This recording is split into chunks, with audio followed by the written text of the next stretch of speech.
Hi everybody, this is the video for Monday, May 18th, and I left off with polishing your paper. And so then what I wanted to do is I want to start with conditions of a writing workshop. And this is Nancy Atwell, and I'm using Nancy Atwell for the writing workshop. I've used her for quite a while, for years now. And I like the outline that she gives for her writing workshops. They're easy to follow, easy for you, my students, to actually take and to take for your own and to adapt it to your writing. And you can actually see the importance of writing and the importance of keeping a notebook and keeping all your writes in there and all the writings that you've done. And even if you've got writings from like elementary school or junior high, or some of them from high school from other teachers, it's really nice to keep them all in a binder or keep them in a folder so that way you can keep track of all your writings. And we're going to get into that. I'm going to outline that for you. These videos are constituted basically supposed to be like mini lessons, and mini lessons basically are demonstrations to help and move you forward. And so online distance, since we have that now because of the pandemic, has actually created, and what Heritage wants us to do is create these mini lessons and videos that are like 30 minutes long. Well, mini lessons usually are 5 to 25 minutes long. So 30 minutes is a little bit longer, but it's still a demonstration. It's still to offer you that assistance so that way you can follow what we're doing in our videos, and then you can apply it to what you need to do for your studies. And now in writing it, it works across the board. It works in all subjects. So what you're doing here in New Learning, you can also apply in math, you can also apply in other subjects in trade or other areas as well. And so I would expect you, the instructor might not require you to do an MLA format or an APA, but you should know and you should automatically, oh, I have to do this. This is what's required of me, okay? Because that's the MLA format and you know it's Times Roman and it's 1214 font. Okay, and we're still in 6 traits of writing process. This is still part of that. The writing workshop is part of that, and the conditions of a writing workshop. So I'm going to start over here. Excuse me. Start here, and then we're going to move over here. I do believe that's how I set it up. Because we're going to go into predictable structures of a writing workshop, a regular time that you have a writing workshop for, which this constitutes regular time, workman-like atmosphere, response during writing, the mini lessons, which are demonstrations, and what you can do, the genres, and genres I love because my students used to do parodies of book reviews all the time. That was their favorites, and the parodies really turned out nice. We would do like talk show, we would do camp, we would do where they went to camp and they spent a week there, and they did parodies at camp as well, like a show. So it was really fun. Lessons that change writers is where we're going, and I put my name there along with Atwell because I agree with Atwell. And then conditions of a writing workshop is where I want to go with all of this, along with workman-like atmosphere and actually what does that look like in the classroom and how do you do that? Okay, in my old classroom, I had a couch and I had it designated for reading. And so when they were practicing, we had to ask certain students in the classroom if we could use the reading area to actually practice for the skits and the parodies and things like that.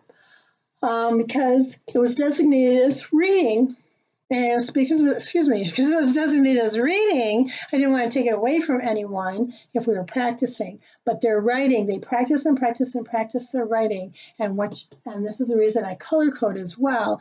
And what happens is that your writing goes from where it's at here, and all of a sudden it moves upward here, and it goes to 100%. So you start earning those A's and B's just like you've done in New Learning. So the same structure is present, the same thing is available, and I want you to start learning and using this stuff so that way you can apply it in other areas as well. So what is a predictable structure? A predictable structure is between 5 and 25 minutes, equals independent writing. Now this is Atwell, this is not me. Okay, so if somebody goes, well, we have 30-minute mini lessons. Yes, we do. But this is what Atwell suggests, okay, is 5 to 25 minutes. And Heritage has required us to do 30. So that's different, okay? Teacher and peer conferring. So you confer on your writing. I like to sit down one-on-one with you, which is why I've stressed and tried to get you guys to actually email me your papers, because that's the same as sitting one-on-one. That's the same as me making a comment on it, and then I pass it along back to you again, and you make the corrections on the comments that I made. I'm not doing that, you're doing that. Okay, I'm just guiding you through what you need to fix on that paper, but you're still fixing the paper. Okay, I'm not fixing it, and I'm not doing that earned grade for a fixed paper unless it's like an 80% or higher.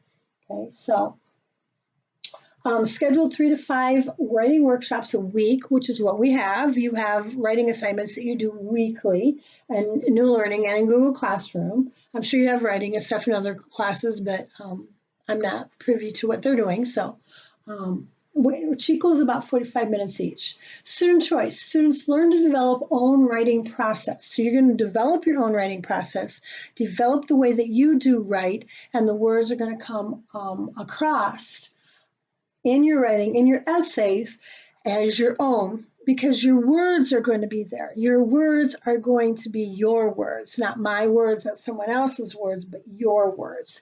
You're not doing a publisher's words. You're using the words you're learning, okay?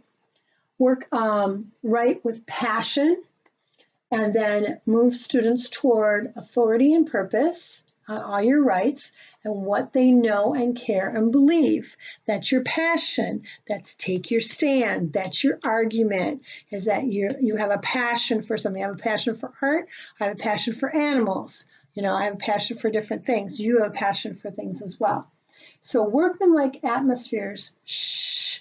Whenever you're writing, you should be in a very quiet atmosphere, in a very quiet place, productive, so you can think, so you can use a dictionary, so you can go ahead and compose. It's your art, you're creating something artistically is what you're doing.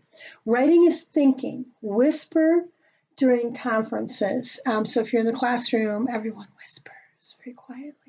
No one talks in a normal voice. I've had my bosses or superintendents or principals or other people coming in my classroom when we're writing a workshop, and I've immediately asked them to be quiet or they may leave, because at that time I'm very strict about it.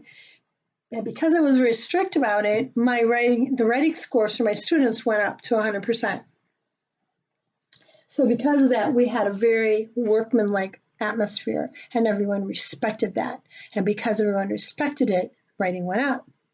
So response during writing, teacher conferences, that's one-on-one. That's what I'm trying to do with you guys with the emails, is that you email me your paper so I can send it back to you. That's the same thing I'm doing for the grammar and grammar attendance, is that I am telling you, basically guiding you, figuring out you don't know, you don't remember this grammar, so I'm guiding you through it. You have to go back in and fix that sentence. You send it back to me in a fixed sentence, and then you get the credit.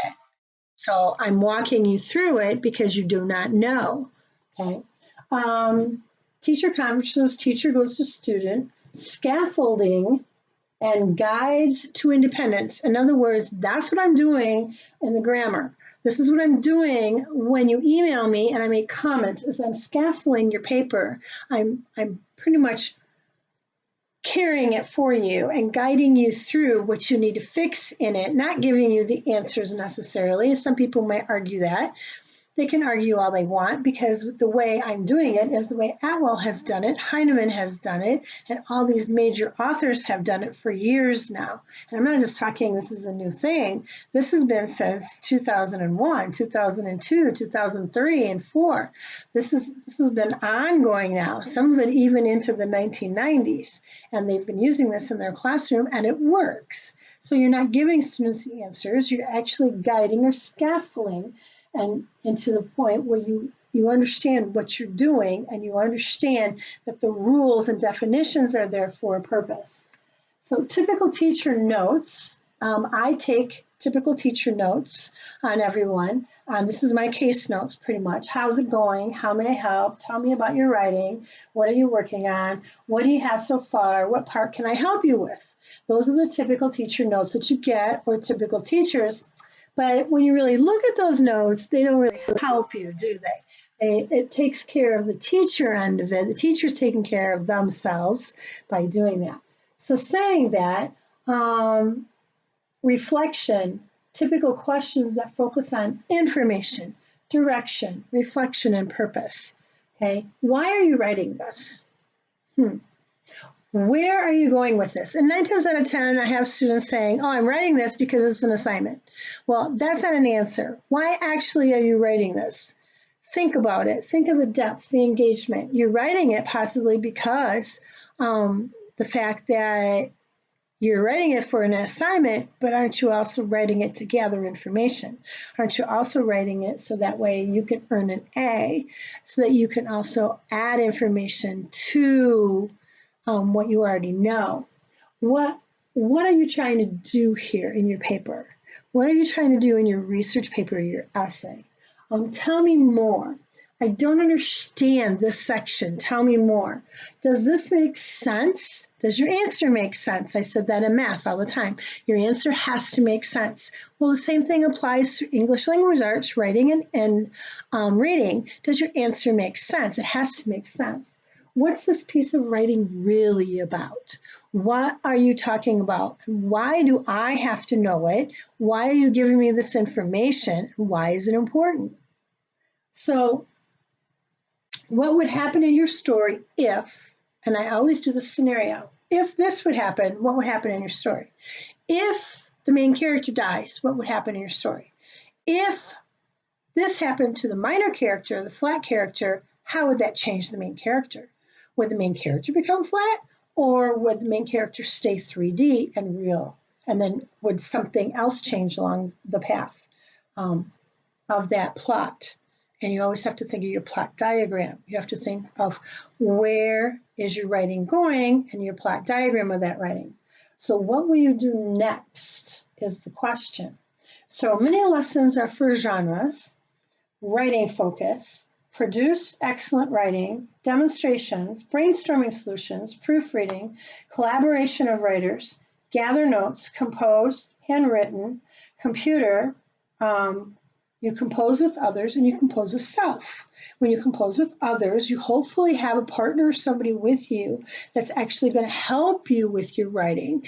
Not just, oh yeah, that's really good. Yeah, that's really fantastic. Not really pay attention to you. You don't want to revise and edit with that person. You want to leave that person. Absolutely, if they do that, because they're not helping your writing out. Research, mini lessons and demonstrations. How do you do the research? How do you write a poem? How do you write a rap? Inspirations, writing process, authors, show me, procedural, how-tos. You've done how-tos a lot. Generate data for writing. Organize your data. An essay. Write essay leads that are going to begin your essay and move into your paper. It's going to grab your reader and then pull them into your paper saying, hey, read me, this is important. And why is it important? It goes back up here to reflection and purpose. What's the purpose for you writing the paper? Because you want to know something new, you want to know something different. You want to learn something. Hopefully. You work right together. You write essay in conclusion, dictionary of the source you're using, and then I mentioned this before, genres, parodies, demonstrative poems, memoirs, short fiction, book reviews, teach about something, show something, business letters and friendly letters show people, and then short fiction essays and plays. And my students used to do plays. And no, we didn't have a script. No, I didn't buy the book where they actually memorized the plays. We wrote our plays, and they would write their own lines. And they actually spent They would spend a month to 2 months writing the play. Then we would walk through the play, and we made sure that every member of our classroom was part of that play, and we would make props for the play, and everyone would have, excuse me, sorry, everyone would have a job for that play, and then we would act it out, and then we would videotape it. And then we would ask other classes to come in and actually critique it for us. So make sure that we were doing what we were supposed to do. But the whole process of writing went into that play, which is really cool. So writing workshop, lessons that change writers. This is what I say. I have proven and supported these authors and teachers over the years of teaching equals Gallagher and Atwell used in my classrooms, 100% reading success in all students. Yes, I did say 100%, and the data shows, and the data is there for the years that I taught my students, and they earned 100% on every major test that they took. 100%, not 90, not 95, not 98. Even those that had special accommodations or anything, they all earned 100%, which I'm very proud of, and the data proves it. So therefore, I will pass my success on to my students to teach those in future generations, which is my philosophy and my goal. Not for money, no, for the value of learning, for knowledge, for thinking about thinking, which is metacognition. Metacognition is meant to be passed on, pass it on, because when you think about thinking, then you're passing it along and you're showing others, you're demonstrating to others, you're telling them exactly how it is to think. Our brains are meant to think, and a lot of times we don't even use a quarter of our brain. So why wouldn't we practice in writing, thinking about thinking? Conditions of writing workshop has to be predictable. Just I set up there, predictable structure that you have every day. Mini lessons, 5 to 25 minutes, independent writing. You have to write independently, which I mentioned journal writing at the beginning. When I started doing these videos in April, journal writing or writing about your day, and now, lo and behold, on the TV, people are advertising, or the news is advertising, oh, these students are writing, daily journals and writing down and videotaping or telling about their day. Well, that is journal writing. That is writing predictable structures. That is telling someone else or showing them and demonstrating to them your day and what do you do in your day and the importance of your day, the importance of you doing things throughout your day. Regular scheduled times, 3 to 5 workshops. Choice, students develop most of the writing process equals projects. Authority and purpose. Students write with passion. That's important. If you don't write with passion, your words are dead on the paper. They won't jump up and come to life, okay? And that's what you want. You want your words to come to life. You want someone else to come behind you and read your paper going, wow, look at that new information. Isn't that cool? Students write with passion what you know, what you care about, and reasons that you believe. So why things should be changed, why things should stay the way that they are. So you have a passion for that. Students choose subject, themes, projects, approaches, and genres. Now, in New Learning, you're not necessarily able to choose, but you are, because you have to choose a history paper and they give you certain subjects that you get to pick and choose from. So you are actually choosing. So workman-like atmosphere, quiet, productive, thinking, planning, no talking during independent time, shh, whisper, or don't talk at all. And response during workshop, teacher conferences, that you get feedback from the teacher so that you know what you're doing wrong and you can fix it and you can move forward. Questions, how's it going? How may I help you? Tell me about your writing. And that's the teacher notes, is it not? Which is fantastic. So saying that's the teacher notes.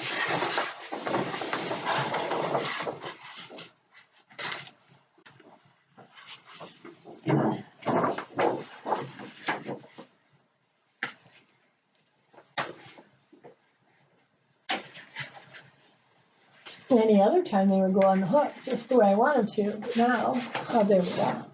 It's like just because I want them to, they don't. It's like, oh my. So conditions of a writing workshop continued over here is conventions and editing. Students self-edit, proofreader eyes. There's my glasses up there, proofreader eyes.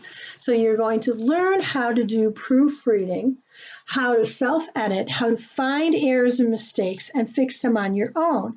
When you do that, then you're learning the etiquette of writing. So that way the teacher doesn't always have to tell you. You can read your own essay, and that's why I said I always like to read my essays from the last sentence forward, because then you pick up on your mistakes.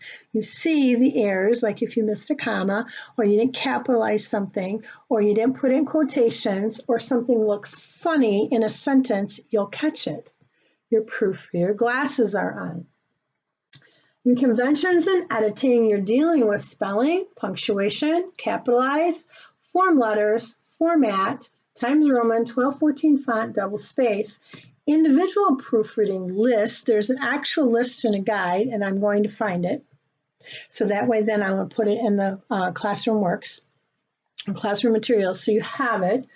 Teacher edits, proofreads after student, 2 conventions at a time. So I never look at all 6 conventions or all 6 items at one time of how to edit or revise your paper, which I still have the process here, because I'm going to pull it out again. It's like the stages of writing and the 6 traits and the conventions and to publish and exactly what are the conventions, spelling and proofreading, commas, all the grammar stuff that we're going over in the mornings to review because it's a good review. Students add convention details after a teacher conference. So you add what you're missing to it after we've conferenced. But before that, you're going through and you're looking for those mistakes before you come to me. So when I get that paper, I shouldn't see lowercase names. I should see all names capitalized. I should see indentation in paragraphs. I should see double space. I should see Times Roman, 1214 font on the entire paper. I should see titles and I should see proper headings up there because that's all MLA. And I've said that over and over and over and over and over and over again, that is the format that you follow. So I should see that automatically.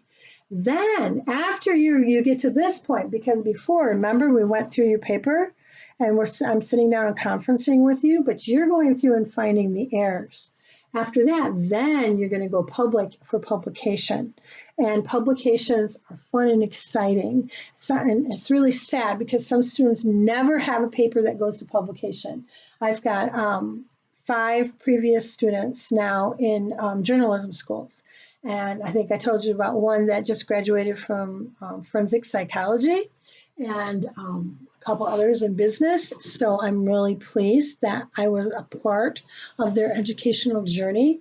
And they have learned the art of writing and they're going forward and they're teaching others. So they understand publication and going public. And every chance you get, you should be able to write publicly. So you are having people you don't even know read your writing and give you feedback exactly how your writing is affecting them, or did you take the stand correctly? But they're not having to proofread your paper for you.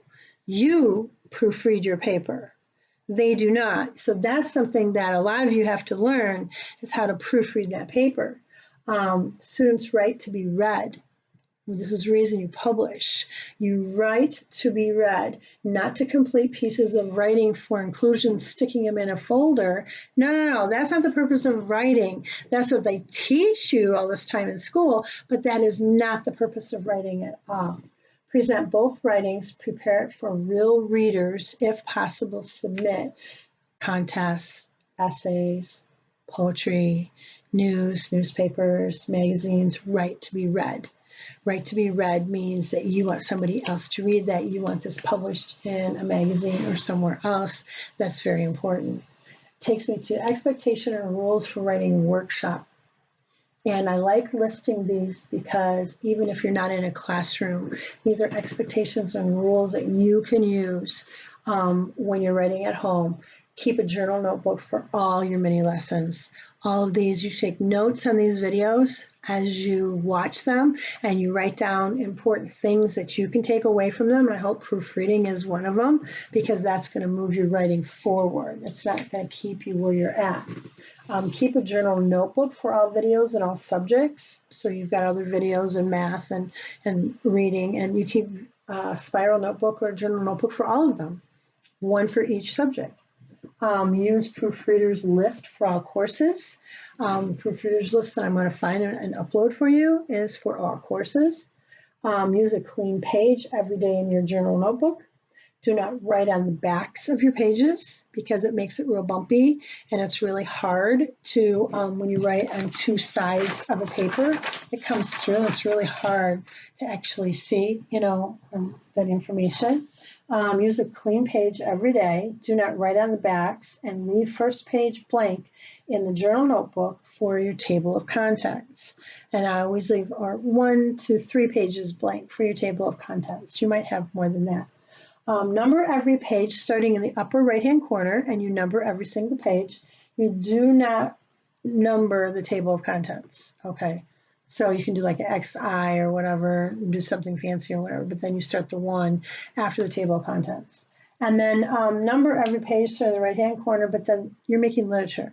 That's exactly what your journals are, and this is what you're doing in your writing workshop. This is what you're doing when you save your writing, when you publicize your writing, you go public and you do your proofreader's eye and your glasses, is that basically you are making literature, which is outstandingly good. Expectations for writing workshop. Find topics and purposes for your writing that matter to you, your life, who you are, and who you might be. So what's your goals in life? Where do you want to go? Who do you want to be? Who do you want to become? And that is your purposes. You always have goals and purposes. Remember, always, every single day. Create and maintain plans of your territories as a writer. And I'll go through territories in one of the other lessons that I'll have that's upcoming. Your writing territories. As a writer, the ideas, topics, purposes, genres, forms, and techniques that you would like to experience and explore. Make your own decisions about what's working and what needs more work in your pieces of writing. Be your own first responder in your writing. That's so important. Read yourself with a critical literary eye and ear. Proofreader's glasses again. Critical eye and ear. You're looking for mistakes. You're looking for areas you can improve sentences, sentence structures. Listen to, ask questions about, and comment on others' writing in ways that help them. So in ways that help them move their writing forward. So again, hey, that sounds really good. That's really good writing. If someone's telling you that, don't show them your writing again, because you want to compliment, yes, but you want them to look for errors to help your writing to move forward. So listen to, ask questions about, and comment on others' writing in ways that help them move their writing forward towards literature. Remember, make literature. This is making literature. That's where you're going. You're helping each other along the way. Take notes. Create a handbook of information presented in writing mini lessons in all your videos. Create a mini lesson notebook so that you can refer back to it. So you know all the suggestions that I've given you, all these notes are valuable that you're going to need in the testing and the tape testing and the reading testing. You're going to need it. That's how you move your score. Excuse me. Recorded chronologically with table of contents, diversity. Okay, also, produce at least 3 to 5 pages of rough draft each week. Bring at least 2 pieces of writing to completion every 6 weeks. Know and recognize good writers build quality upon a foundation of quantity. Work on writing at least 1 hour every weekend, on your own, with no one telling you, 1 hour. Maintain a record of all your writing pieces that you finish. If you haven't finished them, can't count them. File finished writing, including the drafts, all the rough drafts, everything, if you have your notes or whatever, you're going to put it all together along with the finished piece. You're going to file it together in a permanent folder with most recent on the very top. I'm yawning. Oh gosh, I'm sorry. So the most recent is on top so that you can see what you just finished in your writing. And my time is up. So we're going to continue with this expectations and rules for writing workshop that hopefully you'll follow and you'll see your writing improve.